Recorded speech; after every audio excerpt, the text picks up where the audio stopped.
Sober. Make a wish. Wish you weren't so awkward, bud. No ego on that side of Hollywood, is there? Because maybe they're just as good and we're wasting time. Why can't you just admit it's over? Some people are in it just for the art. It's too complicated. It's like algebra. Why you gotta put numbers and letters together? Why can't you just go yourself? Hey now! Not everyone's gonna enjoy this show. Settle in.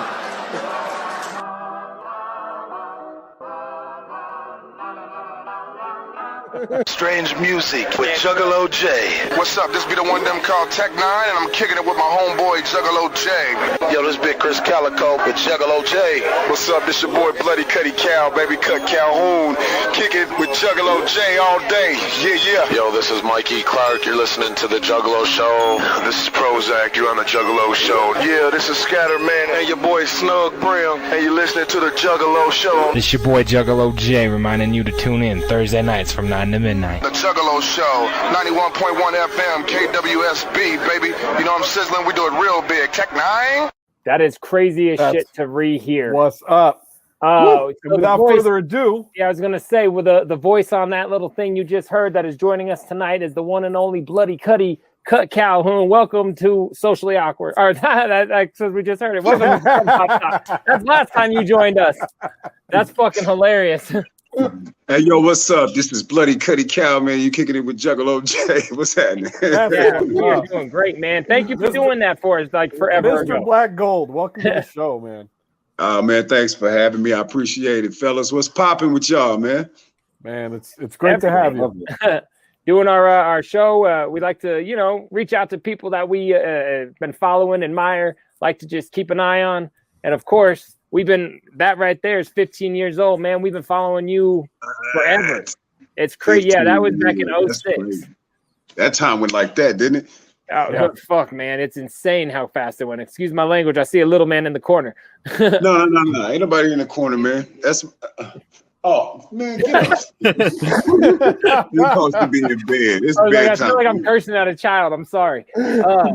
Yeah, man. We've just been following you forever, dog, and it's awesome. You're still rocking it. And, we just wanted to kind of touch base, see what you've been up to, What's up with Mr. Black Gold, like he said. Man, as everybody know, man, I kind of was on a hiatus after 2016. After Cut Loose came out in 2015, I went on a solo tour. I was fortunate enough to go on, and then I went out again in 2016, and that went well. And then, what I'm saying, man, life hit me, man. I got into some situations to where I had to stay home and had to get my life right here at home, man. You know what I'm saying? It got real serious here at the house. And I was just, I took a long hiatus, man. I mean, from social media and everything. And then 2019, I put out the Truth Be Told, man, which is like one of the most vulnerable albums I ever did, man. I ain't never really let nobody into my life. It's real personal. That in depth, you know what I'm saying? But I did it because it was, it was just put on my spirit to do so, man. I, along with that time off and get my family together and get my marriage together and stuff, man. You know what I'm saying? I had a life-changing journey, man. It was on my spiritual journey, man. And so Truth Be Told was from a spiritual standpoint of my maturity of where I came from to where I was going, you know what I'm saying? Hence the song Where You Been is more like where I'm going. And so still kind of been on the hiatus of that, man. But it's like I ain't been really tripping. And then not too long ago, I mean, and in between times, I've been doing verses for people and whatnot. I still been doing the annual discount for verses for, for fans that's, maybe always have wanted to do something, but never really had the proper amount of cash. And so I drop it down to like $500 for people that so it's affordable and stuff. So I've always stayed in the loop, but not necessarily was, worried about putting out music like that until here of late. And I made a post on Instagram saying that it's time, you know what I'm saying? And, back to get back at it, calling all producers. And, that's kind of where I'm at right now at the present day. That's awesome, man. Congratulations on the whole getting the family right, because none of this means nothing unless everything's good at home. And we all represent that. So that's what's up right there. No, and Truth Be Told was fantastic, man. It's a great record. It, just takes me back to like, everything that I heard from Kutt from, Black and Gold to it really felt like old school Kutt, and it was really dope. But then I'm like, all right, so you put out this awesome record, you got that tour. What has the last 2 years been like? Because I mean, that's, you know, right. obviously- The last 2 years, well, hell, you know, that came out, I believe, if I'm not mistaken, May 7th of 2019, right? And so, of course, I didn't tour off of it. I did a couple of shows here locally, man. About the furthest I went was probably, you know, three and a half hours, I think, up to Wichita, to do a show off of the Truth Be Told album. And I kind of did some songs that I've done in the past as well. But it's like, okay, and that ended in the summer. And then it just kind of just smoothed the way, and then boom, we got hit with the COVID-19 early 2020, the beginning of the year. So, man, we was just kind of just living, taking it easy, man. You know, being cautious like everybody else was supposed to. But that time, and all of 2019 for real was a quarantine time for my wife and myself. Anyway, before we had to be quarantined, I was already being quarantined. You know what I'm saying? I was getting my shit together, getting my life right, man. I was getting my life right, because it's like the past that I had. If you listen to Truth Be Told, I mean, you kind of know all you got to do is listen to the song Truth. You know what I'm saying? So that's what I was dealing with here at home. Like, that had been over years, but you know, man, you can't put a time clock on or a healing time on recovery time on pain, you know what I'm saying? And so I had to go through some things, you know what I'm saying, that I had caused, and I had to just deal with it. So that was why I was like, music was on the back burner for me. You know, music is me, you know what I'm saying? It's in my life. It's my life. It's what I do. You know what I'm saying? I eat, sleep, shit, music. You know what I'm saying? I breathe it, but I had to put that on the back burner, man, and make sure that, you know, my wife was right. I had to make sure that I built my trust back up with her, man. It was just more important to get her right and my family right, and to let them know that I'm on the up and up than worrying about some music. You know what I'm saying? So that's kind of like what that was. And so we was quarantined. We wasn't going nowhere. We wasn't doing nothing. We was here. We're listening to sermons. We're reading the Bible. We praying together. We having good days. And then out of nowhere, we having, down in the pit days, and just had to go through the roller coaster of emotions and life, dealing with what I did. You know what I'm saying? So it's a lot to come with that, man. A lot of fans is like, where you at? Where you been? Y'all ain't know it. Hey, dog, if y'all can feel what I'm feeling, you understand what I'm talking about, and why I've been away from the scene for so long. But you know, that's neither here nor there. But I'm here now, and you know, by God's grace, man, everything's all good. My family's good. We're good, and I'm ready to get back at it. That's what's up, man. You mentioned the fans and everything wondering about you. Anybody that does care and has been following is going to be happy as hell to hear what you just said. Because again, none of this music matters without that. But I went on Facebook today, and I didn't say you were coming on necessarily. I just said, hey, who's fucking with Kutt Calhoun? Man, I had over 100 comments, over 100 likes in like 2 hours. So many people like, oh man, fuck yeah, I do. So many, I still every day. You know, a bunch of people threw questions. I mean, they're still waiting, man. So I know everybody can't wait to hear what's next and watch you. That's what's up, man. I put out that post on Instagram about a week ago, man. And like 2 days, a day and a half went by. I looked at it and I had like 3,800 views already, and like 60 comments. And I'm like, you know, that felt pretty good. Like, okay, you still messing with me, man. A diehard fan, or should I say a true fan of an artist. It don't matter how long of a hiatus an artist take. If you're a dedicated fan to that artist, you know, you'll wait the 10 years. You're going to live your life and you're going to do your things. And when they come back out, it's going to be right back like you never missed a beat. You know what I'm saying? So much love to all the fans out there that's still stuck around. That lets me know who the true dedicated fans is, man. You got people that just kind of like a fan of yours through default. You know what I'm saying? There was a lot of fans that was just, I fuck with Kutt because he's on stage with Tech Nine. You know what I'm saying? It wasn't because I fuck with Kutt because, man, I just love Kutt's music. And so it's a good thing to go through what I went through, man, because had I not did what I needed to do and started my own label and break away, you know, I would never know who my genuine fans really is. And so to be able to see that, and then those fans stick around, and to even gain new fans from that, man, that lets me get my stamp in the mud of who I am and my genuine following. You know what I'm saying? What you built as yourself and everything. That's super fresh. So on that note, what is that next whole that venture. You're talking about the new music. You're coming back. I know people want to know. That was the #1 question. That and about an old Impala. We'll get to that in a minute.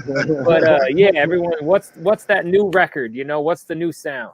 Man, you know what, man? It's like it's so much new stuff that didn't transpire from you know, from 2016, 2017, even 2019 to right now, man. And I've always been a person that's like, you know, times is changing, and I'm listening to the radio, or I'm listening to stuff on YouTube, or I'm listening to new music, and there's a few things that there's a few things that I like, because there's some people out there with talent, but then it's always been a lot of stuff out there. I'm like, come on. So, you know, with that being said, we very much all feel that. Yeah. So with that being said, man, I'm like, okay, when I had that epiphany, like, it's time to get back at it. You know what I'm saying? I just felt it in my spirit, like, it's time to do something, make a post. I made the post. I seen people messing with me. You know, they fucking with your boys. So I'm like, all right, cool. Now call it all producers. I'm getting emails, people sending me stuff, and it's cool. It's like not what I'm looking for though.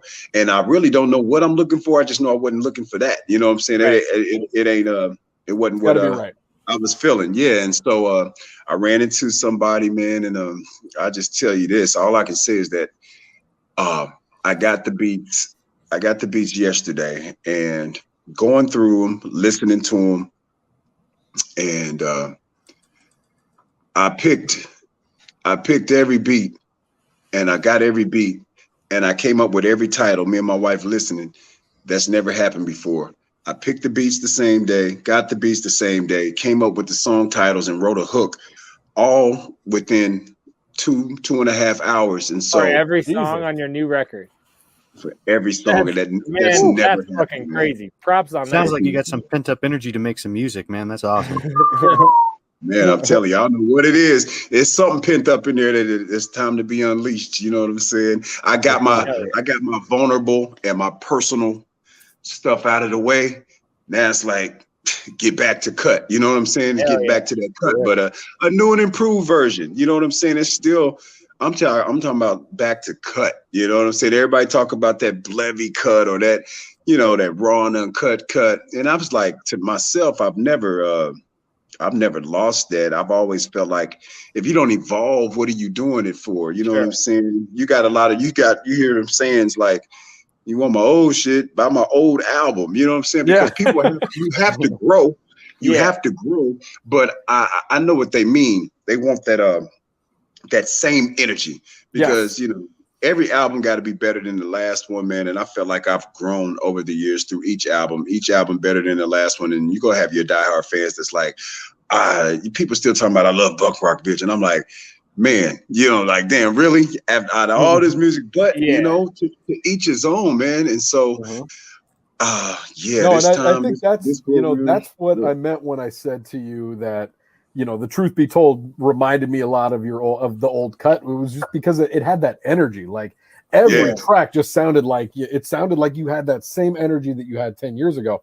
Different beats, different flavor, different kind of, you know, different soundscapes, if you will, but it still sounded like Kutt coming at you. And that's what I really appreciated about it. And I'm like, man, I think you have that kind of energy and that aura where you could just bring in some new producer, new beats, and it will still have that same old energy that you've had. Yeah, the Kutt sound. Yes.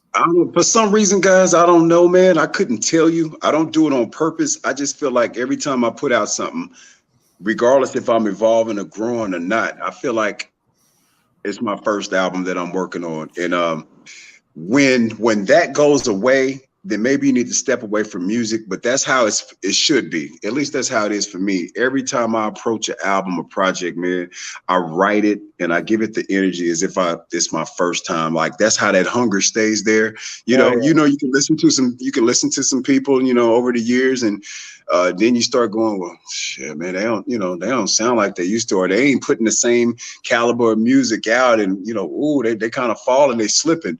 When it starts being like that, then it's time to back away, and it's time to just swallow your pride and just back away and be like, maybe my heart ain't in this no more, but man, my heart's in this all the way. My heart, body, soul, spirit, all of it's in it, man. Yeah, boy. Well, I know we're not going to get a lot of details on the album necessarily, but is there like end of summer, fall, Christmas type of like time frame, or is that still also up in the air? I'll tell you this, man. I guess we're looking for exclusives here, as if you can't tell.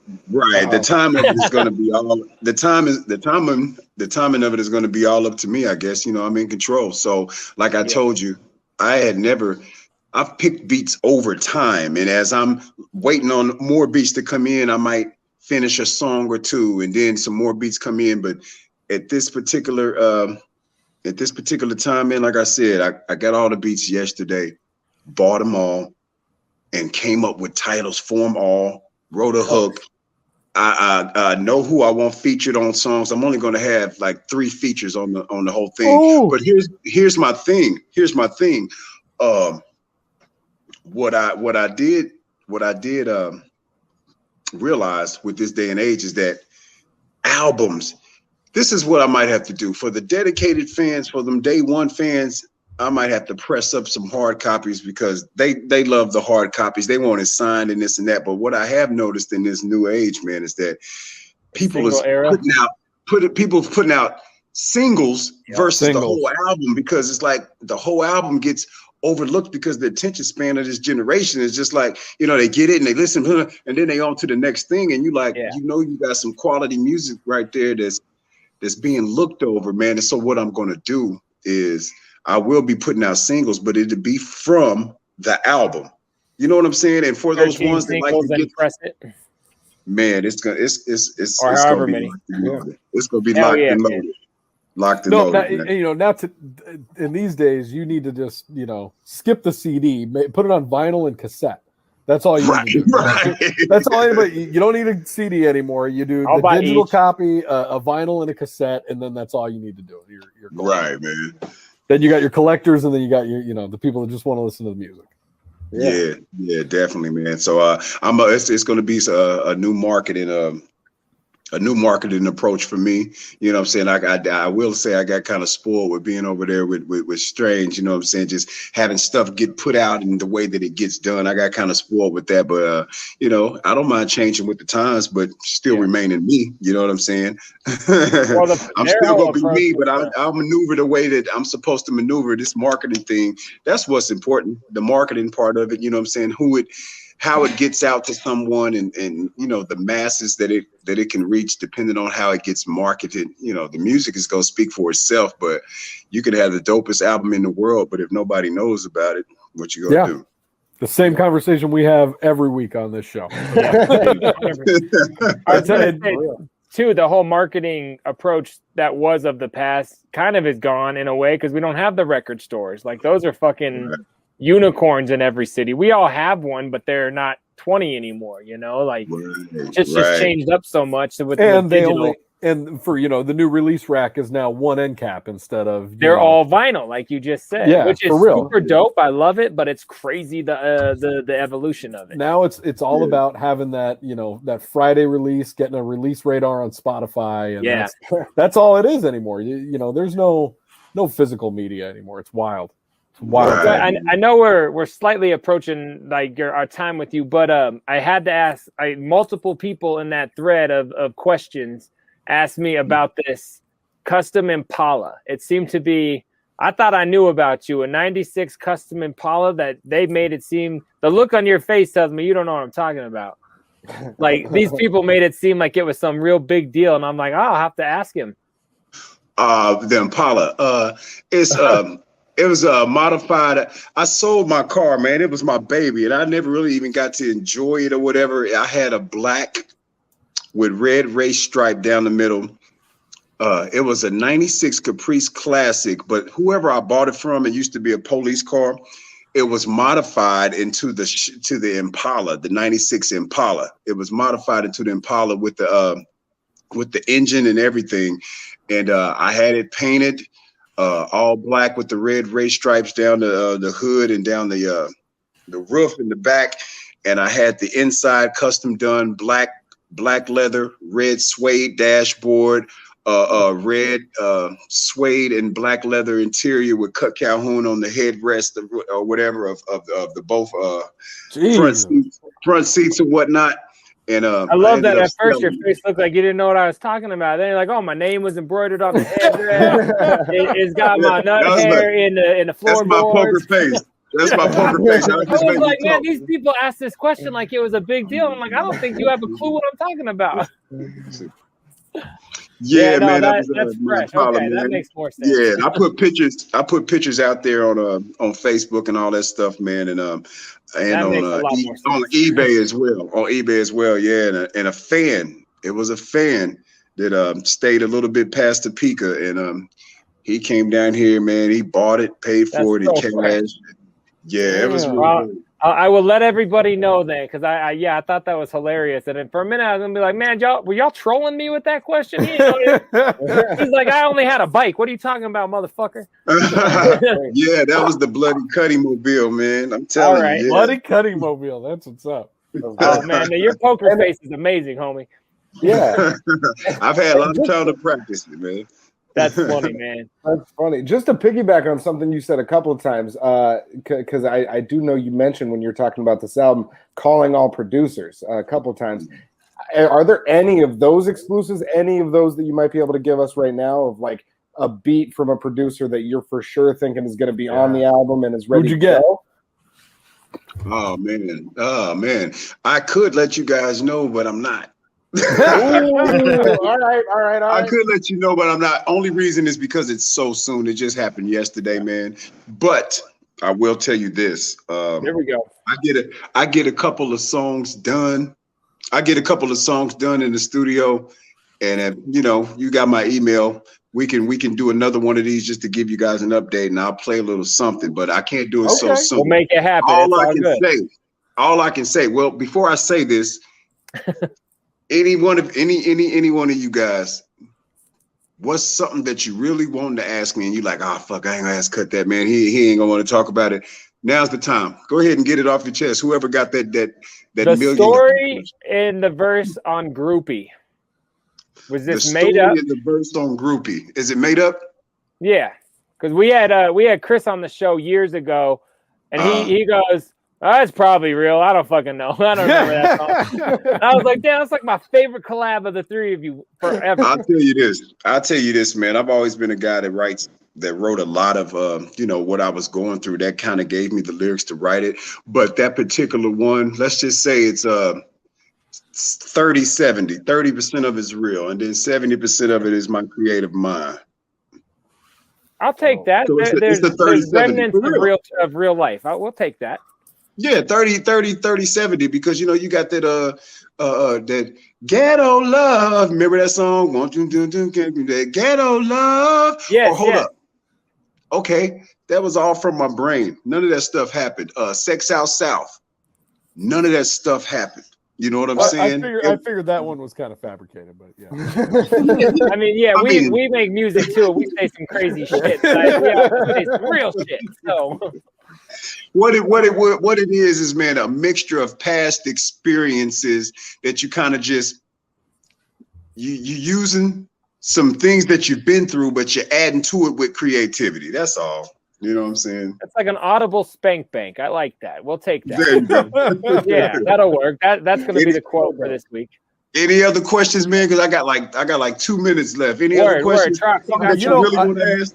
Yeah, I mean, I'm not going to sit here and ask you about why you left Strange. I think everybody knows that. We've all seen the interview on Facebook and YouTube and that kind of thing. But after all these years, I mean, it's been 6 years now since you're gone. Do you still maintain relationships and friendships with the people that you were with there on the label? I'll tell you this. I've talked to Tech over the years quite a few times. Never got to see him. I've been up to Strange Music. I've talked to Travis. I've never got to see Tech, but I've talked to him. We've texted and I've talked to him over the phone.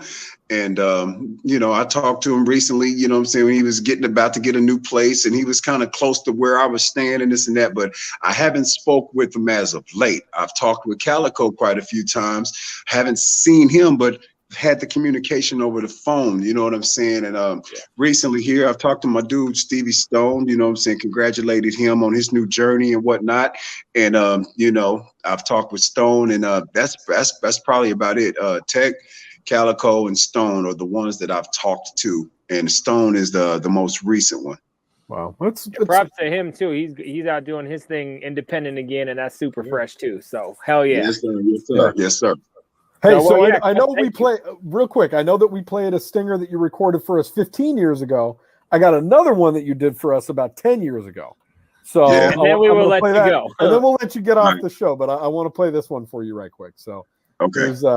Here's the one that you did for us. Of you on our radio show. This was for Socially Awkward Radio on NFN. They know we on NFNradio.com. Yes, sir. They know Kutt Calhoun, Kansas City Chiefs in the building. They know BG Boulevard in the building. They know we got shows coming up Sunday. But what they didn't know, man, is I want to give a big shout out, man, to the Socially Awkward Radio Show with your host, JDirty and Big Trox, man. It's going on Sunday nights from 6 to 9 p.m., man. If you don't know about it, you can hit them up at www.nfnradio.com. And I just wanted to throw that in there, man. I'm gonna need like $50 for that. What's going on, man? I got 12 cents. I respect Dirty. You got that done. I make shit happen. Wait till Sunday. I make shit I'm happen. taking shit over. Closed mouth don't get fed. You know what I'm saying? Hell yeah, man. We just wanted to play that again too. We actually opened for you at those shows that you were promoting. We praise you. Yeah, man. We've been fucking with you a long time, and we appreciate your time. Yeah, thank you so much for doing I appreciate you guys. Thanks for the opportunity. And like I said, I'm a man of my word, man. Hit me up with an email here, in a couple of weeks, man, and we'll do this. We'll do this again, and I'll definitely let you guys play something out here for everybody. So I just want to say before I get off, shouts out for the support. Shouts out to all the fans, the dedicated fans, man. Hey, shouts out to the people that's come and to the people that's left too, man. Everything is made me who I am right now, and I just thank the Lord for it, man, and I thank all of y'all for y'all support. And all I can say is this year, I'm back. Kutt Calhoun, baby. Yo. Woo! Bloody Kutt yeah, Cal. man. Well, we're excited to see you. Welcome back. Stay safe, man. Congrats on all the fucking growth, musically, family, everything, dog. Congratulations. And we're gonna take you out tonight with your track, Money Talks, off Truth Be Told. So, yay. Bloody Kutt Cal, Money Talks. All right, y'all. Welcome right. back, Scrub Hop Talk. We are here live and in effect, as promised, with Patricia Marie. Thank you. Welcome to our show. What's going on, Patricia? Welcome to Scrub Hop Talk. It's great to have you. Oh, thank you. I love you guys. You're the best. You really are, awesome. Thank you. You're very correct. Thank you. Hell yeah. Well, we've been wanting to have you on for a while. Obviously, the Patricia Marie world is international recording artist now. We want to hear about what you're doing. Well, we're doing another video. It's gonna be Rock the House. It's crazy. Not supposed to say a lot about it, but it's glossy. And it's from the 60s. But it's a bunch of stars in the background, and we're just dressed in a provocative semi way. Right. I got to get the attention of the fans.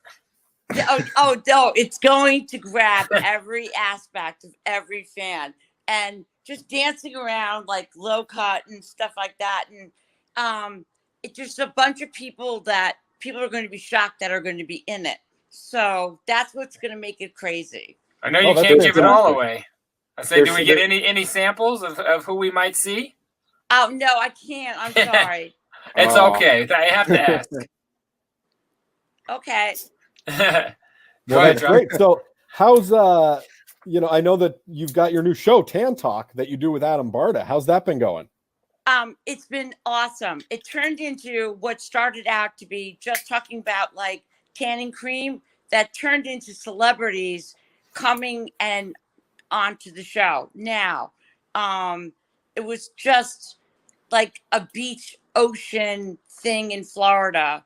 Now everybody's interested in talking. There's another person that came on. Let me just grab a name here. Michael Musto. Do you know him? Do you know I don't know that I'm familiar with Michael. What does he do? He's a character like me. Oh yeah, and that's all you have to say. I think that stands for itself. That does it. The name alone. Yeah, if you don't know, you don't know. I love you guys. Well, we love you too. We love you too. It's so great having you on the show. So obviously Glossy coming soon. You know, that's the big follow-up to Free to Be Me. I mean, what has the response been on that? I feel like this has really catapulted you into, you know, international music stardom. So tell us what that response has been like from all the fans. From Free to Be Me? Yeah. The response from that was absolutely insane. And then I have right here as I walk over, there's the album. Yes, we want to talk about that. There's a talking point. Yes, Yeah. we were hoping that was real. That went into the stores. Free to Be Me hit the record top billboards, and you know, Howard would get out of the shower, and Beth's like, you know, stop singing the song already. You know, and it was always Patricia Marie. You know. Oh, we've sang it over the phone to each other many times over the last year or so. Like it's very, very catchy. It's hilarious. Yeah, I mean, it's great. No, it really turned into an awesome thing. Moneymaker, I loved too. Which didn't really particularly kick off, you know. But Glossy did, which I was shocked about. And just to have fun, it's like bouncing around in the 60s, and you know, I'm in a coma, and I've been so drugged up from all these insane things that have happened to me. I mean, I was dead and brought back to life, and you know, we have Howard and Robin coming visually in the video that's coming out, like out to life. You know what I mean? Okay. Oh, so you're saying in the video it's like there's a story being told. Yeah, there's a story being told. I was like, wait, you died? Like this is an exclusive. I was not following for a minute. I totally died, dude. When do we get to see this? I can't wait. No, she's saying that she really died and came back. This was what, 2 years ago? No.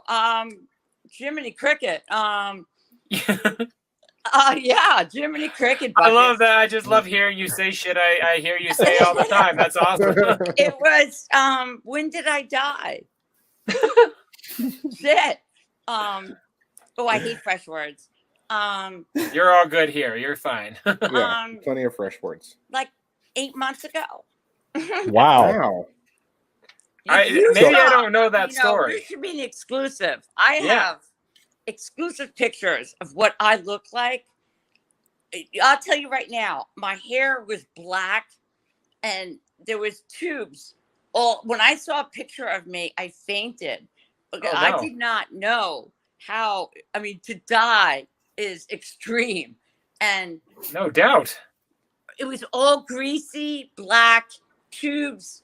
And I'm sitting there like this, like a skeleton, and chimney. Wow. And then what happened? What was the diagnosis? I don't recall this information. I had pneumonia, and then it hit into some cardiovascular, whatever. I don't know. But I had a team. The team would come in. I go, F you. Get me off these vibes. I'm trying to fix my hair. I felt horrible. We've got priorities here, doctors. I don't need to breathe my hair game. I'm in the ICU and I'm doing hair extensions. You know what? That's why you're free to be you. I like that. You say I'm going to do whatever the hell I'm trying to do. Trying to look pretty. I could care less. Wow. They would not feed me. I was down to 104 pounds. Wow. Jeez, that's very extreme. Very I guess so. Well, we're very glad you're back. You look beautiful. You look great. I think you're ready to go. Patricia's back, baby. I'm back, babies. Well, and I think what I was confused about with 2 years ago was when you were in your coma, and I want to hear about that. I mean, that's crazy that you went into a coma and you were. How long were you out for? I was out for 3 months. Wow.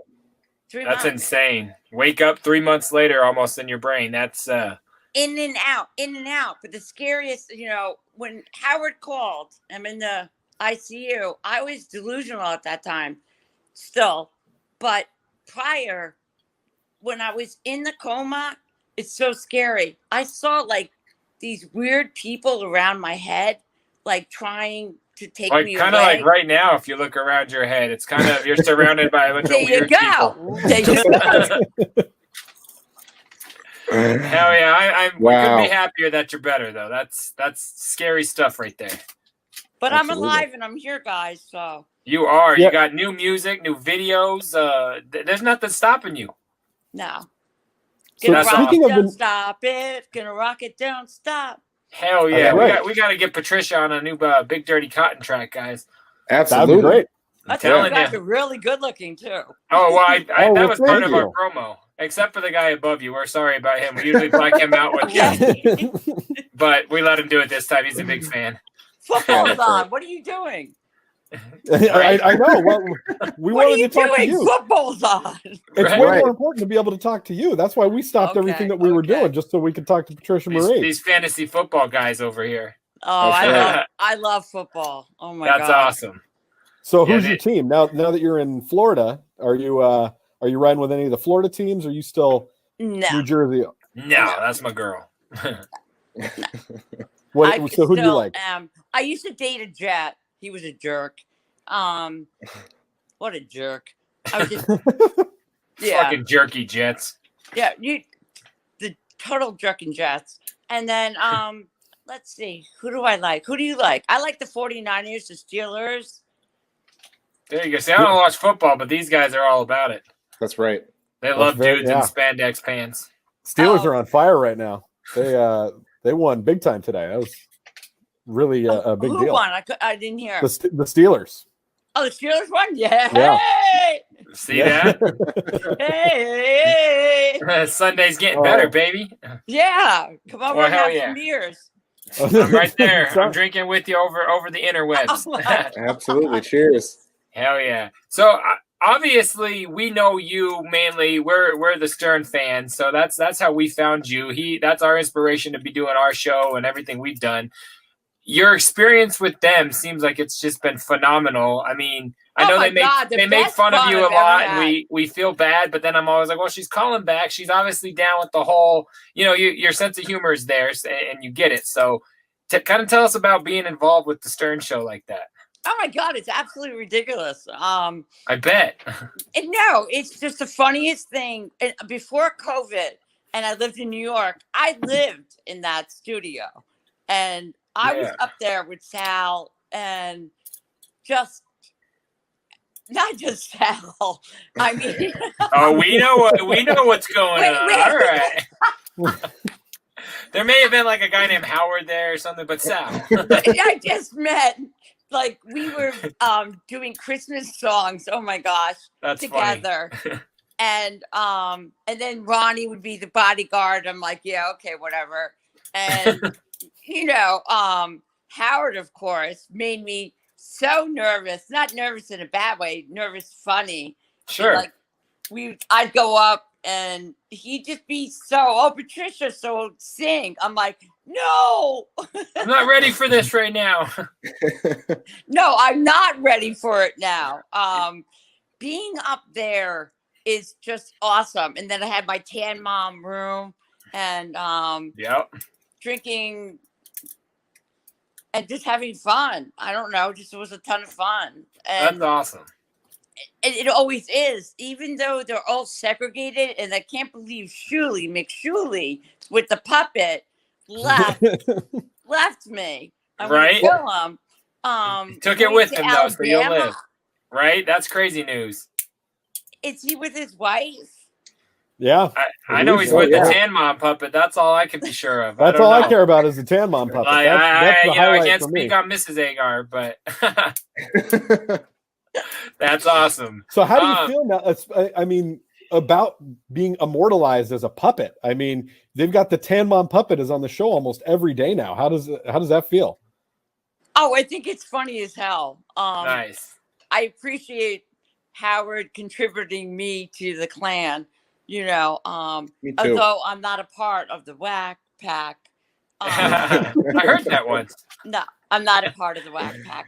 I'm definitely singular in this whole situation, but I think they're all great people as well. I'm just not Nice. a part of them. And that's totally fair. Is that your biggest kind of like people's misconception of you? That you're just some crazy whack packer, not a businesswoman, an entertainer? I mean, An artist. Yeah. I'm sorry, I didn't mean to interrupt you. Go ahead. Oh no, we only let him speak like 4 words a show anyway, so he's pretty much hit his quota. There you go. Yeah, he's fine. Yeah, just No, as far as misconceptions of your character. I just I really don't care. Nice. Very I think simply that's the put. greatest answer ever. They don't understand me. I don't care. There you go. No, I'm not a part of you, and if you don't understand who I am, I'm different, and they do. The people that actually know who I am, do, and I find that tremendous. They find me different from the Whack Pack, which is fun, and I don't think, like I said, think they're bad people or anything. I love them, most of them, anyways. But Jeff the Drunk really needs to get a life, but what have you? Yeah, some things are never going to happen, I think, but no. But we The always said funny we'd never thing get you is on the show. When he called up and he's calling Shuli and he's calling Howard at the same time, and he's not getting through to anyone, but all he wants to do is leave a message. So Howard says, he finally gets him on the phone. He goes, so what message do you want to leave? I just want to leave a message. What? Yeah, he's a little out there. Talking about? Yeah, that's so great, Patricia. If I could, I have a question a little bit more about the music, because I know that you're making music currently, and you've made some hits that we talked about that we all love. I just wanted to get an idea of like a little bit more of what your process is like. Like, do you sit down with the beat and the music all ready to go, and you start writing, or do you just like get these ideas in your head and then you take them into the studio? What does that look like? Ideas in my head, and then Free to Be Me. I literally brought out that whole song immediately. Like, it just came to me. Freestyle. That song was different from the other songs, and that's why it probably came out the best. It was just blurted out. Yeah, just free expression whatsoever. It just flourished, one word after another, and like what I was feeling came out, and it turned out to be Free to Be Me, and that's astonishing.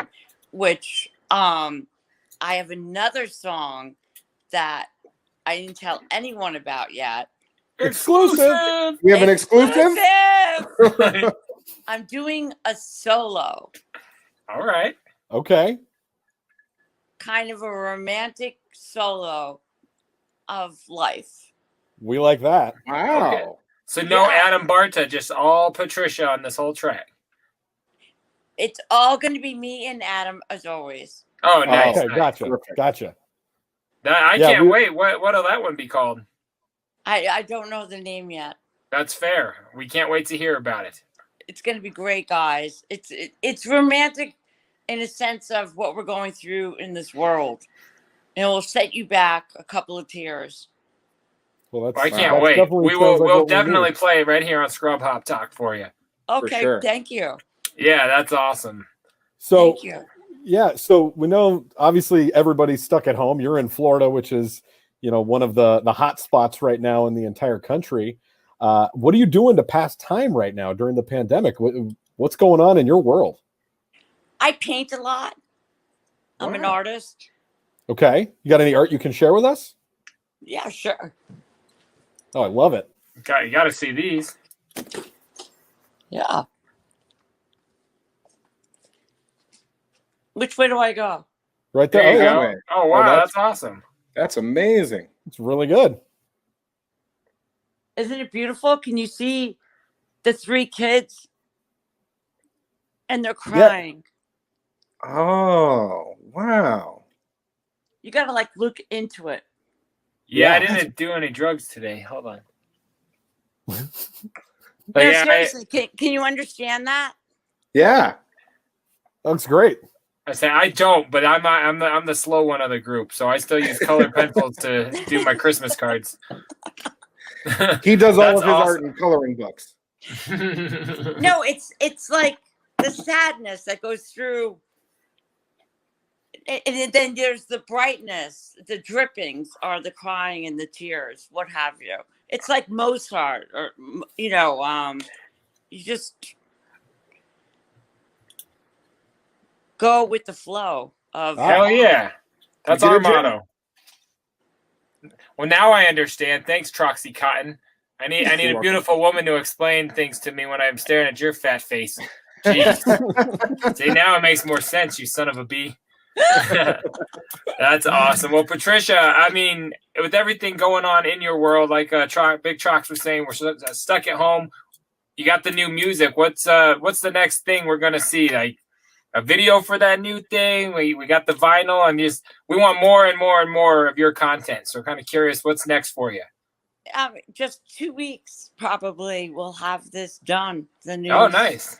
New song, new video, excuse me, and then my individual one probably in about three, got a couple things going on right now. Sure. So like 3 weeks or what have you. But I want to ask you guys, how do you feel about Trump and what he did with the mask and the whole thing? As far as taking it off, you mean? Yeah, just how do you feel? I feel like I really like football a lot, and me football too. is a lot of fun this season. Are you ready? Yeah. Are you ready for some football?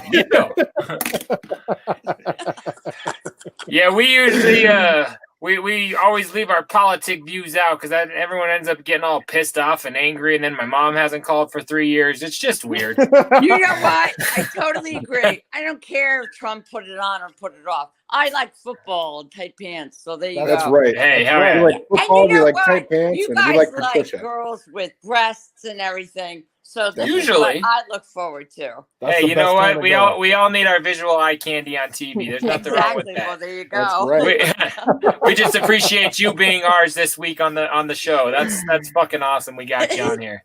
I love you guys. The last thing that I wanted to ask you before we let you go today is when we talked earlier, you said that you've got a big makeover coming. What is that going to look like? Tell us a little more. My lips done, my teeth, and my eyebrows, like a lift. Okay. Really? Wow. Why not? Hey. Yeah, absolutely. Look more surprised. It's beautiful. Like puff Hell yeah. your lips. I'm into it. Yeah. I support you. And where can the people who watch this and our listeners, where can they like follow you on social media to see that? I don't deal in social media. I think they're idiots. No? Fuck yeah. Okay. Yeah.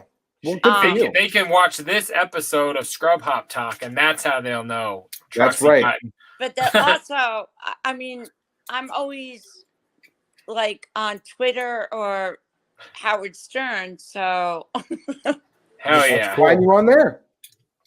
I love you guys. You're really good looking. Are you all married or what's your deal? Well, two of us are. The fat one above you is in love with his car, which is a whole different episode. Check out number 6. He fucks stuffed animals. It's weird, but we appreciate him because he's kind of retarded. No, I'm just complimenting you. I think. Oh, no. You're right about me and Big Trox. Absolutely. Married, beautiful, absolutely on point. Right. Yes, we are, though. Okay. It's been so great talking to you today. We're gonna take everybody out to your music video if that's good with you. We wanted to play "Free to Be Me." If you want to go ahead and introduce it for everybody and send us away. I love you. On that topic, I think we're in a perfect position right now that we can bring in our guest for today. Hell yeah! The man, the myth, the legend himself. Yeah. What's up, baby? How y'all doing? Hey, what up, man? Yay. All right. There we go. How you been, man? Calm down, man. I've been groovy. How about y'all fellers? Fantastic. Absolutely wonderful, man. Recounting the days of the Wash Your Hands video shoot. Man, that was wild tough, boy. We had a good time that day, man. That was so much fun. I was watching that not too long ago when all this stuff started happening. It got a Nice. resurgence, man. Like people quit caring, and then the world got shut Now down. everybody's And washing their hands. yeah, man. I've been We getting were told ahead of our time, brother. we did it before it was cool, homie. That's right, man. Open doors with my pinky finger. Yes, That's right. man. And and still on do. that, obviously, I knew we touched the video, but I just gotta say, after that, bro, we were very inspired because we're like, man, the way that guy like motivationally spoke to us while we are filming this, like we can make anything we want, man. We made like 5 more videos that year, and then we didn't have the license to the program anymore, and that came to a screeching halt. But right after that, man, we were just like, fucking A, Muck said we could do this, and we just went crazy hard, and it was dope as fuck. And I don't know, man, you taught us a lot that day. Well, I'm inspired to know that was the case, man. I just believing in yourself and your capabilities. I'm not a fan of like blinded confidence where if really really suck at something, you still like, oh yeah, I'm awesome at this, but right.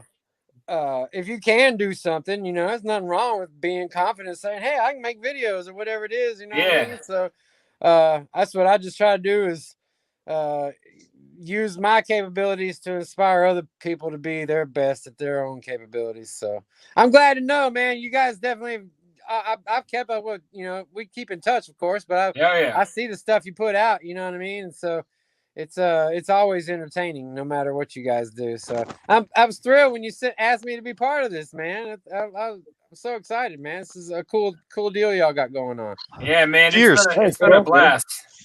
Yeah, we were glad you were able to be on, bro. Man, and Chicken's head, man, that is just way too cool, bro. That's just like I need like a Muck Sticky head that's like that. You know what I'm saying? Like has the hat and the glasses but where'd you get that done, man? Can I get one of those? This is the alternative mask because the other one had to be retired. Man, but yeah, this one gives me a lot more breathing room and whatnot. Yeah, man, that's like it looks like Howard the Duck's redneck cousin. That's what someone just said like 5 minutes ago. Yeah.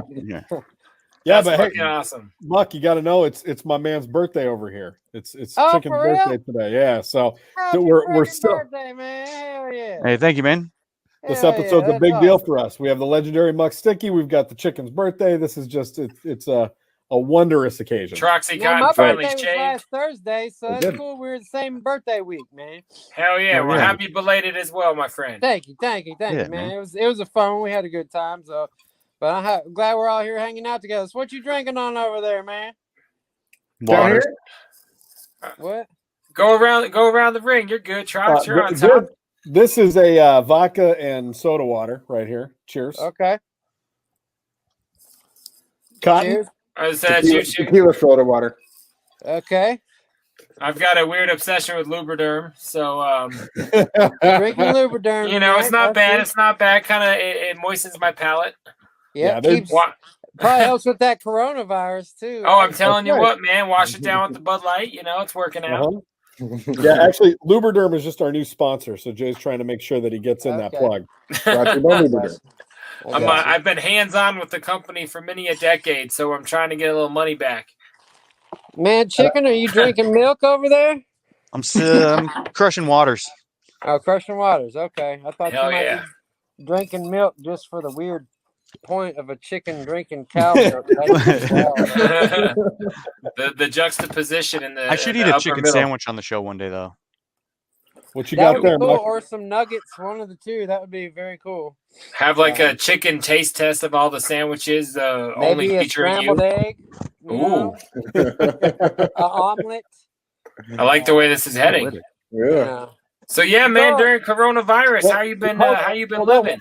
What you Man, I've we been didn't living finish. fabulous, bro. I've been just taking it easy, but working hard. I've been recording a lot of music.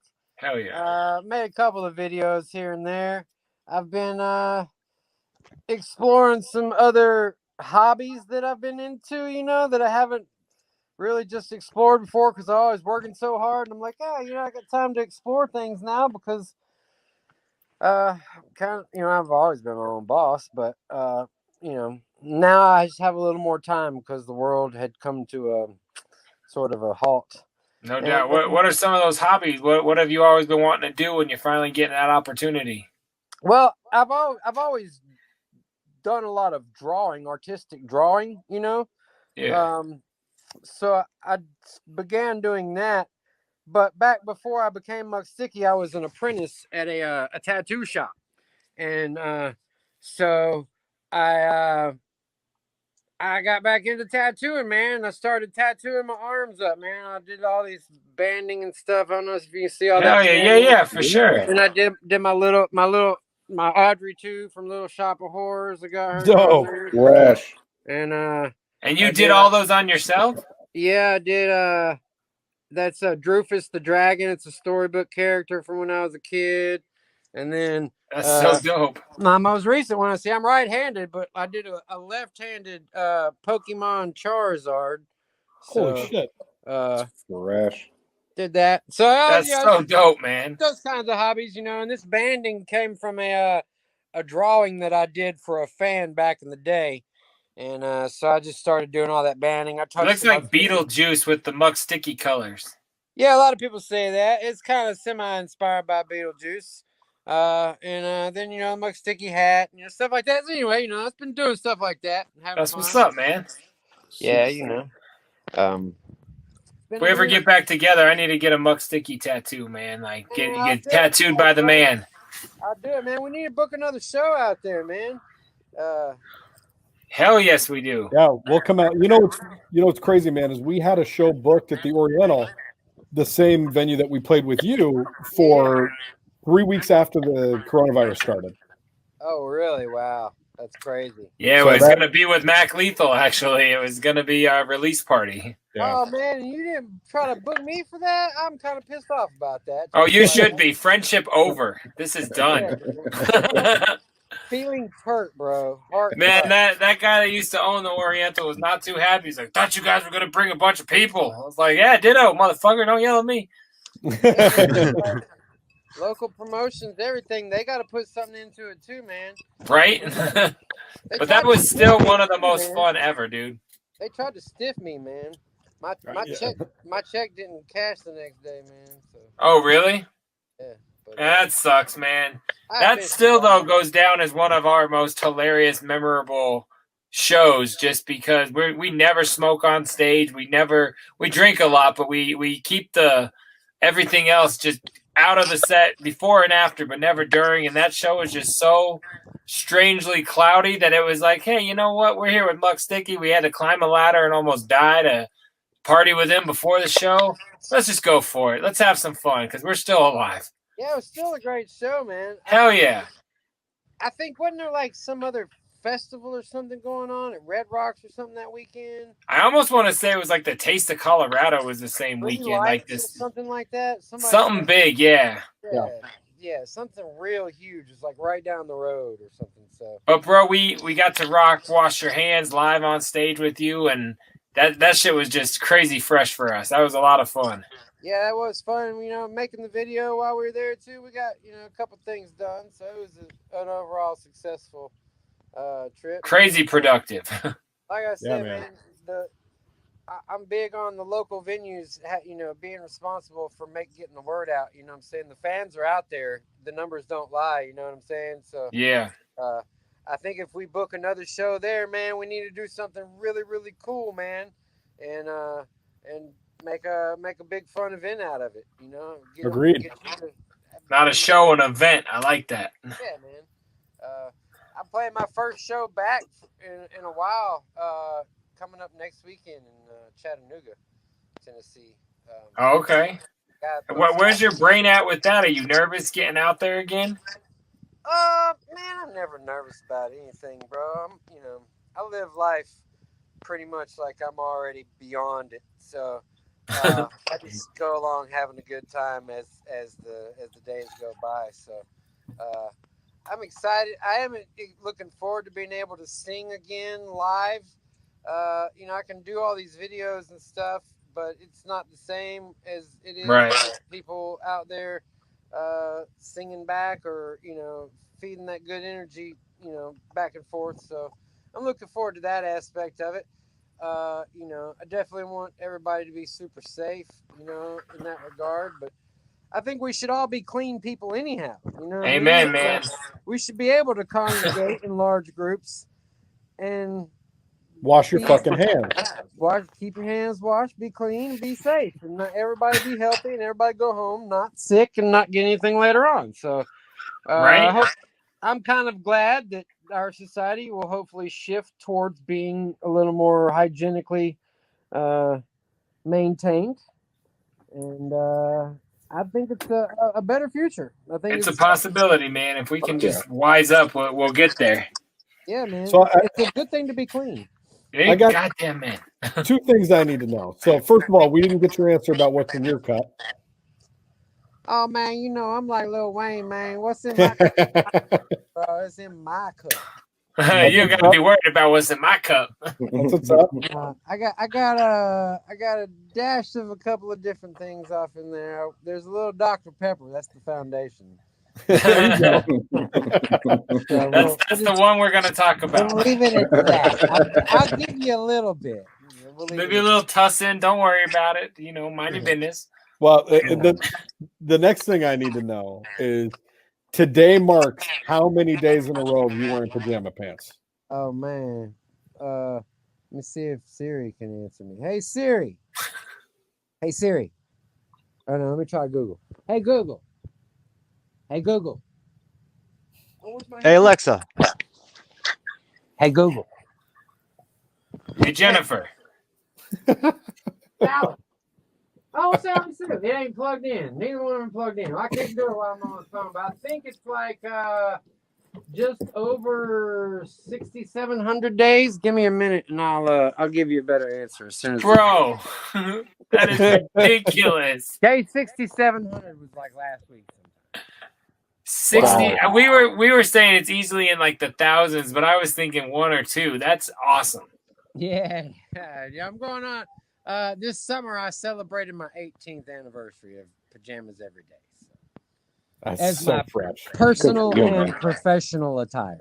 What do you like? Do you repeat them? And if not, what happens to these? You don't have a storage locker, I assume, full, or maybe you do. Well, no, I have drawers full, but I haven't done it in a long time. But I guess about 5 or 6 years ago, I did a thing where I just posted on social media hey, I've got a ton of old Muck Sticky pajamas. You guys pay for the shipping. I'll send you a pair free. I actually do remember that. I gave hundreds of pairs away during that. And, I've still got quite a few. I do repeat them once in a while. I have regulars that I'm comfortable with. I have a couple of my own line of Muck Sticky pajamas. It's got my shit printed all over it or whatever. And, but, I'm always looking for new cool ones. My girlfriend recently had me a pair done with my kitty cat Sugar Puss's face on them. Which are probably my new favorite ones. What was the very first pair? Does that still exist in the collection? It does. It is really, you can see them in the Come and Get High With Me video. It's just called Me. But most people know that song is Come and Get High With Me. But it's a pair of they're white. They're based. They got a white base, but then they got these green and brown and light tan, swirly sort of things on them. And man, those things are so worn out, but I still have them in a drawer in there somewhere. Did you put those on that morning? Say today is the day that my 18-year pajama career begins, or how did it start? It's a funny story because it's actually technically longer than. Hey Google. How many days has it been since July 2nd, 2002? 6,707 days. Okay. That's awesome. So, I was actually wearing pajamas pretty much every day before that. But the last day I dressed up in slacks was the day of my best friend's funeral. He passed away from complications from multiple sclerosis. And the day of his funeral, my slacks ended up like tearing all at the seams and just kind of basically falling apart.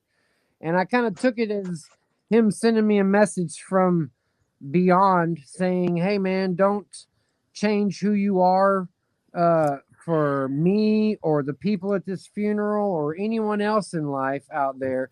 Be yourself, because life isn't permanent. You got to enjoy this life and be who you are no matter what, and own it, you know. And so the next day is when I know it was his day of his funeral was July 1st, 2002.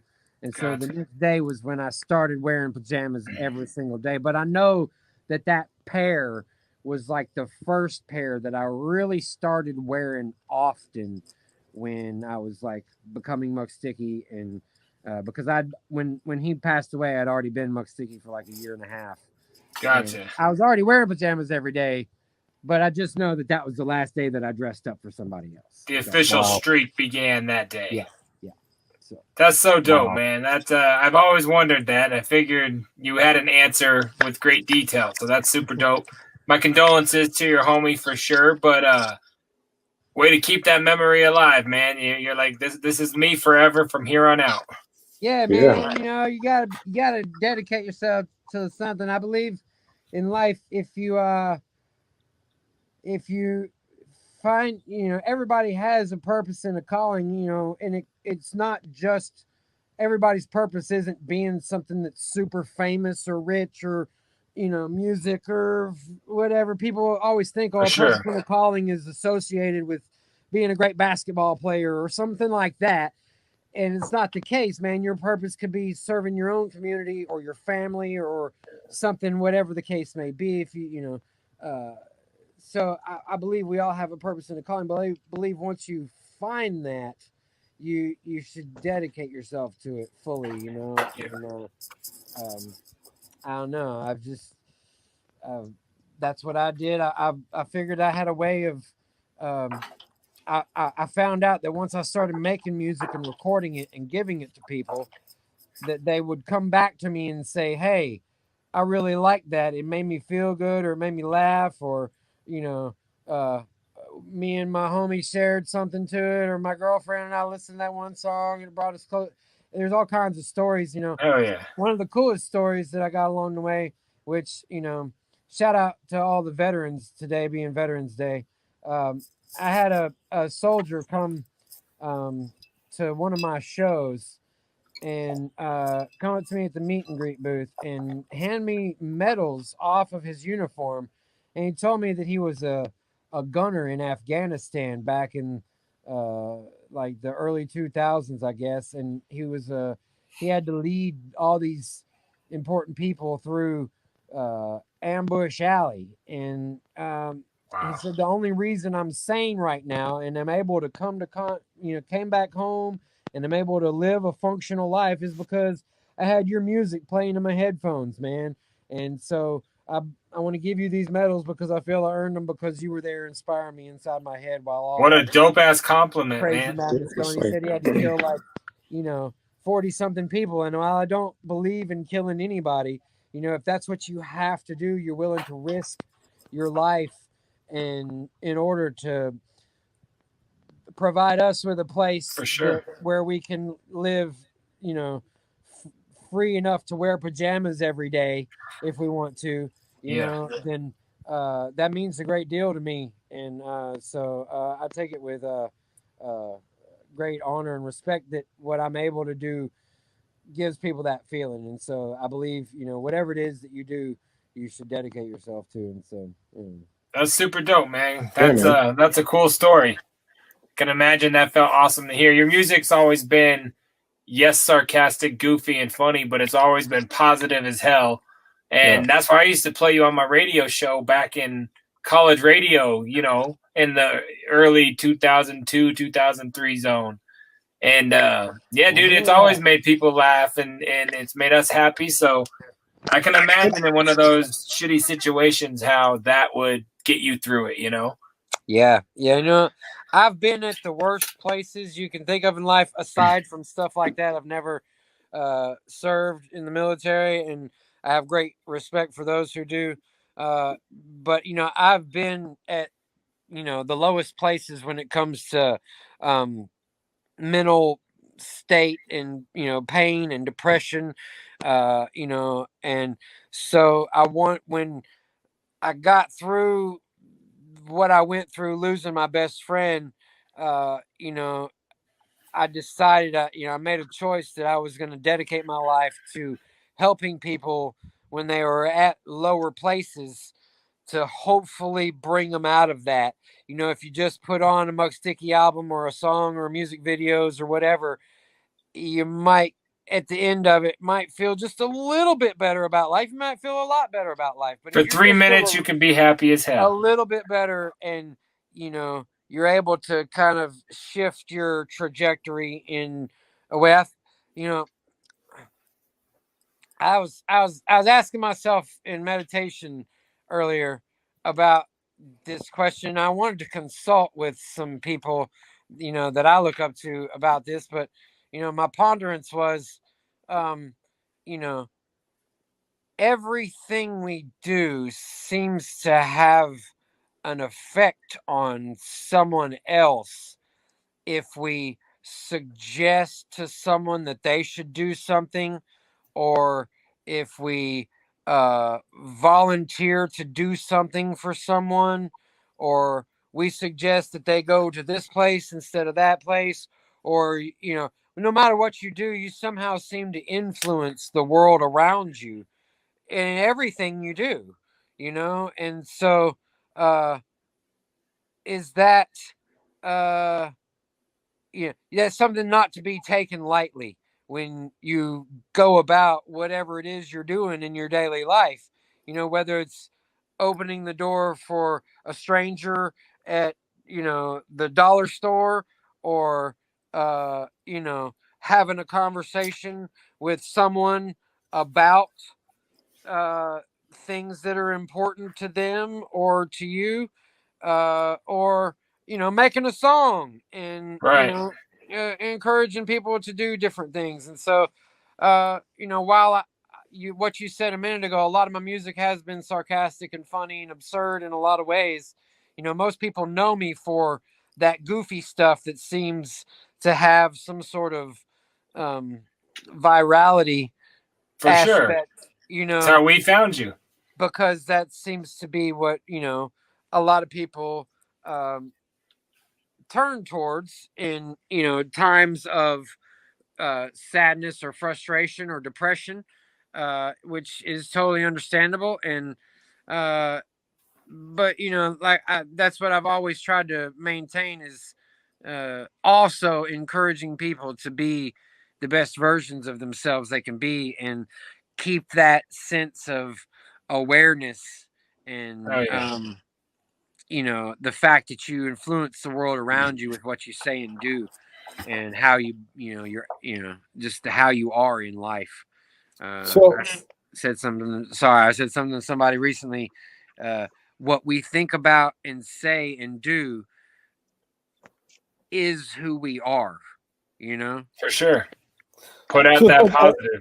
and it's you made a lot of really good points there about how, you know, everything that you do, it needs to really be deliberate. It kind of sounds like what you're saying, and so it kind of takes me back to the beginning of your career. And I know that with your mom and your sister specifically, they're very involved in everything that you do. They're in your videos, they're, you know, part of your movies, and all of these other things. Part of that you do. everything, it looks. Was that a conscious decision from day one, that you're like, when I'm going on this journey, I'm bringing my family with me to be in entertainment, or did that just happen organically? Yeah, a little bit of both, I would say. You know, when I first started doing shows, it was just me and my stick figure band, as I called them. I would take these floor lamps and put guitars on household them. items. I would put wigs and sunglasses and hats on them, you know, and just like create this little band made out of shit that I could find, Right. you know. But then when the shows, I mean, like we kind of took off really fast, and the shows started doing really well, and so I would have my sister come out and introduce me before every, you know, like when the show was about to get started. Hey, everybody, y'all give it up for my brother, and they'd cheer for her, and then my mom would come out and sing a chorus or two on a song, you know, just small involvement, part of it, you know. And as time went on, you know, it seemed like something that I wanted to influence, you know, because I was in my young 20s then, and I wanted to encourage more young people to have a closer relationship with their family. You know, that's something I saw a lot of, is people just you know, hating on their parents or their brothers and sisters, you know, for whatever reasons. And I get it, you know, you argue with your family, everybody does, but you know, you can't let that be that take you away from the love you might be able to share, you know what I mean? And so that's kind of what you know, another way I could hopefully positively influence folks is to you know, show a little closer bonding with family instead of, you know, hey, I'm out here doing this all by myself sort of thing, you know. And have they ever shied away from the spotlight at all? Has there ever been a point where they're like, this is too much, I don't like this? Or no, fortunately we don't, you know, I'm not like you know, a normal artist or celebrity where I have the paparazzi pounding down my door trying to figure out what's going on in my life.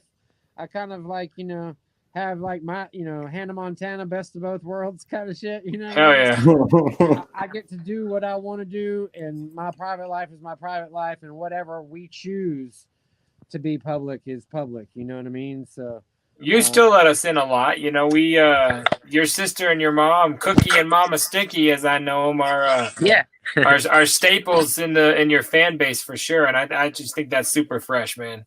Well, I appreciate that, you know, but we I enjoy having them part of, you know, the things that I do when it's you know, appropriate. You know, the movie was definitely a huge thing for us to undertake. You know, we spent probably, there you go, you got the DVD right there.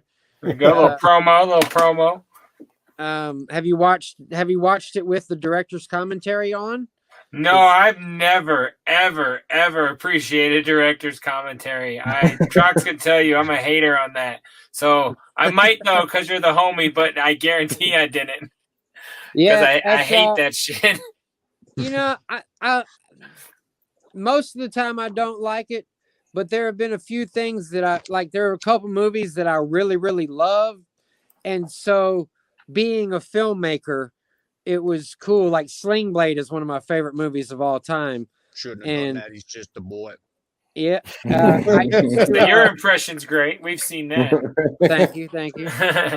I call it a get box, but I used to know a homie of mine used to be one of Billy Bob's assistants, and so he, I guess, introduced Billy Bob to my stuff, and Billy Bob sent a collector's edition copy to me. It had director's commentary on it. So dude, that's I so watched cool. it, and hearing the stories about, oh, that was the first shot we shot when we were making the movie, and that guy right there, you know, we picked him up at, you know, I saw him, you know, and just like hearing the stories about how these certain things of making the movie came to fruition.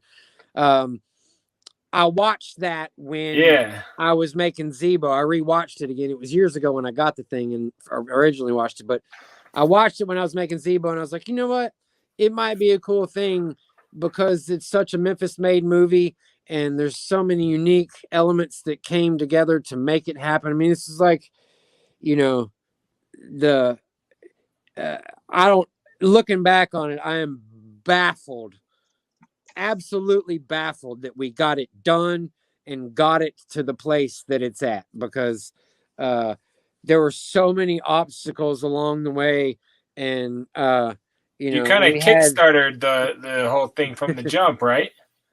Yeah, but I mean, making an hour and a half long feature film with, like 43 cast members and, I think it was something like 23 locations, that's just, It's a huge undertaking. A budget of, Napoleon Dynamite was made with like $400,000. You know what I'm saying?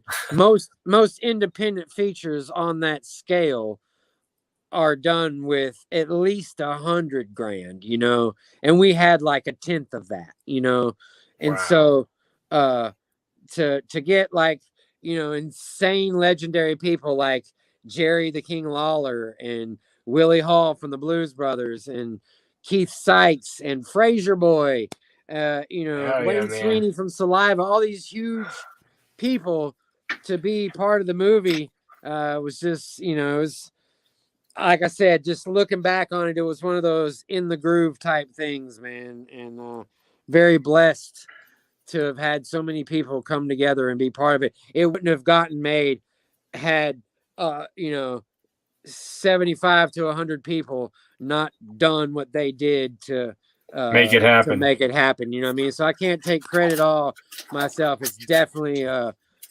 joint effort. My buddy Ricky Greenway, who is the drone guy on it, came through and did some amazing stuff on that. And I don't know. It's just people can watch this movie online, right? You don't have to be a it's on Amazon Prime. That's what I thought.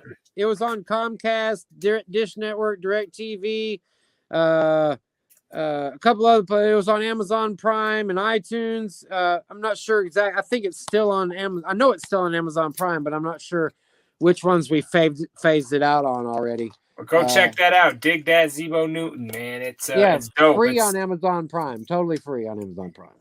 Yeah, you don't have to be a merch whore like some of us on the show.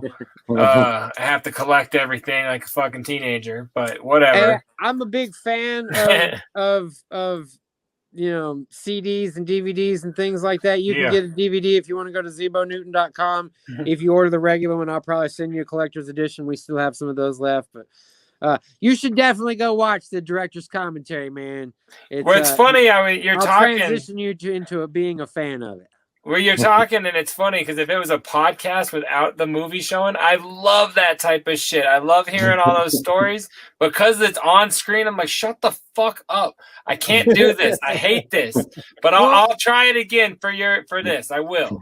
You have to have already watched the movie and know what's going on. That never used to matter, though. Care about what the storyline is, I'm too simple, man. I'm like, no, I like this movie. Shut up. But I've watched Napoleon Dynamite and Sling Blade and Oh Brother Where Art Thou hundreds of times, and it was only at a certain point of watching it so many times that I was able to go, okay, I can just listen to this person talk and tell these stories about how it was made. I will do it again, and I will report back on Scrub Hop Talk. All right. And I'll let you guys know how many minutes I made it before I was like, fuck it, I couldn't do it. But yeah, man, I almost forgot. Speaking of that Muck Sticky merch, man, go pick up your shit, y'all. That's old school junk right there. I put it on and forgot I was wearing it. Got to show that love. Yeah, appreciate that, homie, man. Lots of love. Man. I've been, seeing the resurgence of wash your hands was really cool, man. When all this stuff started going down, I started seeing people coming out of the woodwork, sending me messages about it, man. So I went back and watched it a couple times and shared it and showed a bunch of my friends. I was like, see, man, we knew what was going down years ago, bro. Like, we were way ahead of this, man. I'm telling you, man, we might not be anything huge by any means. We've accomplished some dope shit, and I'm proud of everything we've done. But that hook is by far the most legendary noise in our anything, and it's your voice. I appreciate you having me singing on that, man. That was I've done a lot of feature stuff, and that's probably one of the most memorable. In my opinion, it is one of the most memorable projects that I've ever partaken in. I like that version of the answer way better.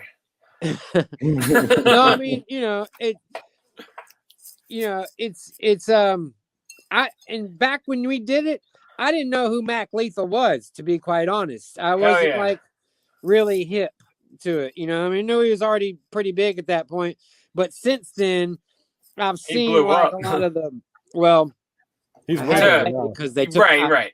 I don't have Facebook anymore, but I used to see a lot of his stuff come up where he would like, you know, take the kid's letter to his grandfather or whatever and rap it. I'm not sure. Yeah. He's done a bunch of unique videos. Yeah, he's got a really, really cool thing going on, man. So, you know, gotta give him mad props too. But you know, being creative, no matter how you're creative, as long as you're doing it, dude, and you're doing it. You know what I mean? You've got your own world. We all have our own worlds of creativity. You know what I mean? Oh yeah. And as long as you live in your world and you're happy with what you're doing and you spend your time on this earth feeling good about what you do, man, it doesn't matter how famous you get from it, man, because I've met tons of humongously famous people. Some of them are cool and happy, and some of them are absolutely miserable, man. Money doesn't solve your problems. It can help having a little bit of relief from, holy shit, I got to pay the electricity bill or the lights are going to get cut off. That shit does suck. And you need to work hard enough to make that shit happen to where you don't have to fucking worry too much Struggle about for it. Yeah. You know, being super rich isn't, you know, a problem solver. And I learned that a long time ago.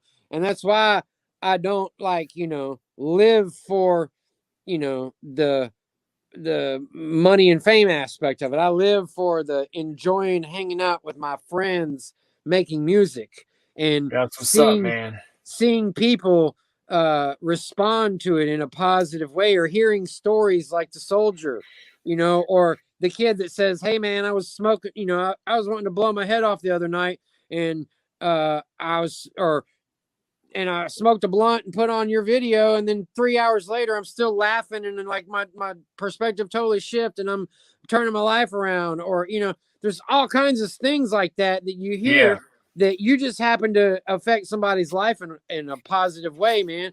And that shit is way more valuable than having all of the money and clothes and cars and fancy things, because like I said, I meet a lot of those people, and they don't seem genuinely happy to me. They seem very stressed and worrisome. And a lot of them are, you can tell, have a lot of problems, you know, a lot of problems that I don't want any part of. Underlying unhappy, man. And so, that's why we've always dug your shit, man. And we couldn't appreciate, you know, your involvement with our movement more. And speaking of that, I just want to, you know, talk about your new shit, Higher Level. Is this album number 20, 21? 57? Right. Man, it's technically album number 15, but it's 20 in the catalog. I have like because the greatest hits things, greatest highs. Yeah, like best of 5 and hanging with my bud and for the kids and stuff like that. So, but that one came out in January. Now we've started releasing some newer songs, right, that are going to be on my next project. Haven't given that album a title yet. I'm just sort of in the state of being creative and making songs, you know, just for the sake of, like I said, enjoying spending today making music. Like, you know, I sit around and pick guitar a lot, just playing my favorite covers and things like that these days, because I feel, you know, it's important to be creative on your own, but you shouldn't be so strict on yourself that you don't improve as an artist by challenging yourself with the task of emulating the other artists you aspire and consider to be, you know, aspire to be like, or consider to be your archetypes. You know, you get better that way in your own artistry by playing somebody else's shit. You know what I mean? I feel you. So that's what I've been doing a lot, is looking to the people that I've always looked up to and say, oh, let me figure out how to play that song. That's awesome. So inspire you to go to your own route. Hang on just a second. I'm going to give you an example. I was going to say, sounds like we're getting a Muck Sticky cover album. You know, that's been talked about. My favorite artist is Beck. So I've always wanted to do like a complete Beck cover album. But we'll see about that. Okay. So a guy you probably never heard of. You may have. He's a legend in the country music world. His name is Billy Joe Shaver. He passed away a week or two ago. And he wrote some of the greatest country songs of all time. He's written like stuff for Willie Nelson and humongous artists. But he wrote a song that we were wanting to use in Zebo Newton. And because not him, but because of the publishing company that he, I guess, had sold the rights to, they wanted ridiculous money for us to put it in our movie. And so we put in something else instead. But I always wanted to cover this song. And so how about we pay a little tribute to Mr. Billy Joe Shaver, and I'll play a little lick of Old Chunk of Coal. As long as we don't have to pay for it. I don't think you will. Okay. Just throw my hands up, guys. We're a budget-free zone. Yeah, I mean, if you can play music, if you can play Wash Your Hands, then you're Oh, no, I'm just fucking around. You do you, homie. Hey, I'm just an old chunk of coal, but I'm gonna be a diamond someday. I'm gonna grow and glow till I'm so blue, pure, perfect. Gonna put a smile on everybody's face. Oh, yeah. I'm gonna kneel and pray every day, lest I should become vain along the way. Hey, I'm just an old chunk of coal now, Lord. I'm gonna be a diamond someday.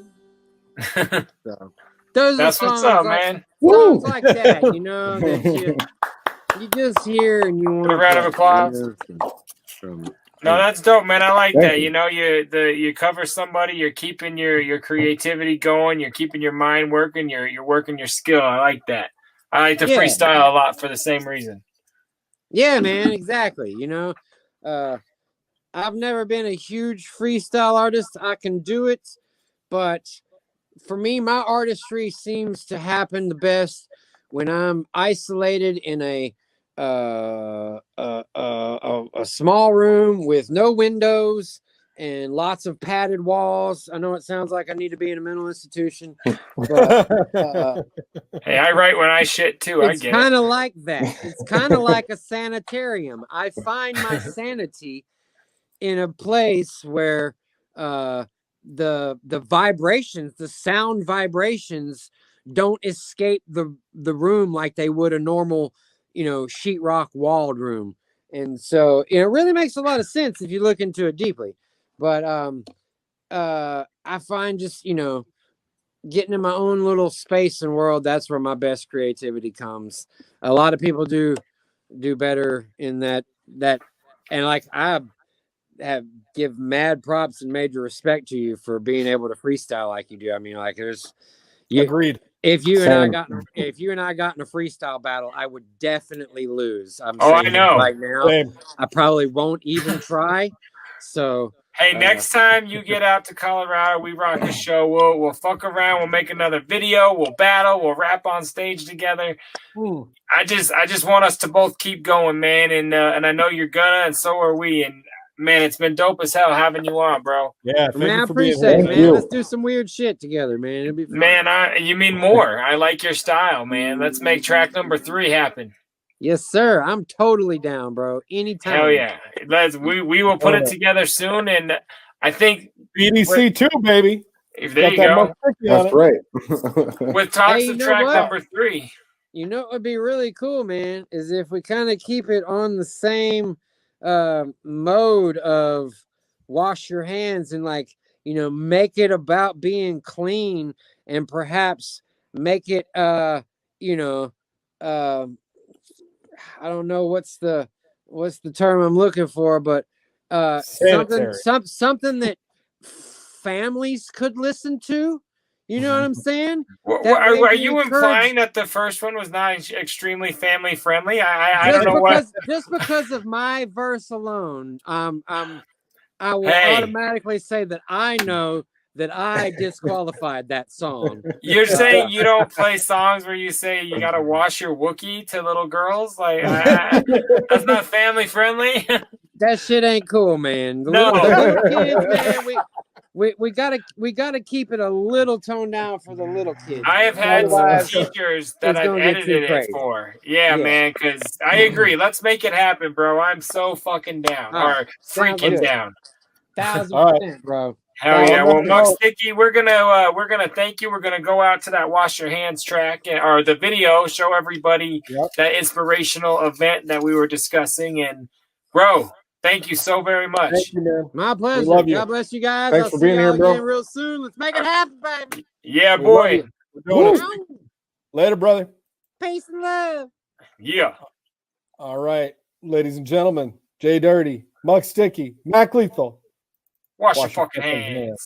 You gotta wash your fucking hands before you go to work. You gotta wash your fucking hands before you go to work. You gotta wash your fucking hands before you go to work. So please wash your fucking hands. You gotta wash your fucking hands before you go to work. You gotta wash your fucking hands before you go to work. You gotta wash your fucking hands before you go to work. So please wash your fucking hands. It's JDirty and Muck Sticky, and you know we ripping truths. And to us, this is work. We wash our hands before we hit the booth. Constant maintenance is something people need to understand. The world is fucking gross, that's why you should always wash your hands. And the rule was designed and especially goes for giving daps at the shows, juggalos to the dude bros. And not to be a dick, I'm glad you bought some merch, but your tits are soaked with sweat, dude. I can see them through your shirt. And that's why the fist bump is such an awesome invention. Treat the guy that made it up like president. It's so we can still connect whenever really getting too close. I can't touch your fingers, your picture back, your face, your nut, your nose. I can see you from the stage in the crowd, you the man. I 100% appreciate you as a true fan. And hell yeah, in a picture, I'll sit on your nightstand. It's not you, it's me, but we will never touch hands. You gotta wash your fucking hands before you go to work. You gotta wash your fucking hands before you go to work. You gotta wash your fucking hands before you go to work. So please wash your fucking hands. You gotta wash your fucking hands before you go to work. You gotta wash your fucking hands before you go to work. You gotta wash your fucking hands before you go to work. So please wash your fucking hands. Yo, you gotta wash your fucking hands before you go to work, and then put on your underpants and perform for Soda Jerk. See friends, breathe in. We gon' have a party every weekend, but don't shake my hand without a deep cleanse. Use a little dial soap, I prefer the orange bar. Sanitize before you work with them like they're a porn star. Sitting at the hottie club, get her drunk and ask her if she's got a tub with a big bottle that's full of body scrub. Violet,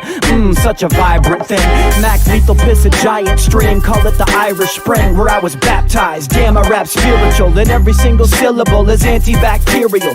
Germ X perplex, probably I'm the crazy type. If I'm out of water, fuck it, scrub me with some baby wipes. So dude, stop picking at your dick sores. Clean the bathroom and wash your hands. It's 3 p.m. Sign the clipboard. You gotta wash your fucking hands before you go to work. You gotta wash your fucking hands before you go to work. You gotta wash your fucking hands before you go to work. So please wash your fucking hands. You gotta wash your fucking hands before you go to work. You gotta wash your fucking hands before you go to work. You gotta wash your fucking hands before you go to work. So please wash your fucking hands.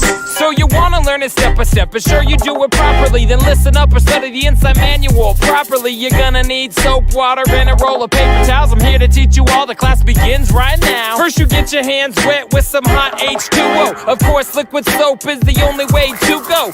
Now be sure to lather, rub, and count to 15, and back to the water till you're sure your rinsed clean. And then you grab the towels that you place aside carefully. I got myself a holder so I know they're always there for me. Once dry, use it on the taps and you swell. Use it on the door, shoot the towel, and if you miss it, oh well. Now I'm glad you took my class, but soon it will be finished. If you've learned anything, the bar of soap is now diminished. And this is not a gimmick, see I really give a fuck. But now my time is up, so I'ma pass it off to Muck. Now I don't know about about you folks, but I'ma stay healthy. Borderline germophobic, open doors with my pinky finger. Put my shirt collar over my nose when I use a public toilet. Germ-X in my pocket. Suck it to me, baby, you're a really pretty lady upstairs, but do you keep it clean down in the basement? Is the belly button lit, hidden in your butt crack? If I see a sign of sloppy hygiene, I'll never tap that. I throw crazy concerts, and it seems like at almost every one, women take off their shirts, but I'm only down to boogie. If you scrub away the smelly and you daily bathe your rookie and shave him, I know I misbehaving, but it's cause I know you need to take your dildo and autoclave him. Sticky Muck here to tickle your noggin. Never have filthy hands cause I wash them often. You gotta wash your fucking hands before you go to work. You gotta wash your fucking hands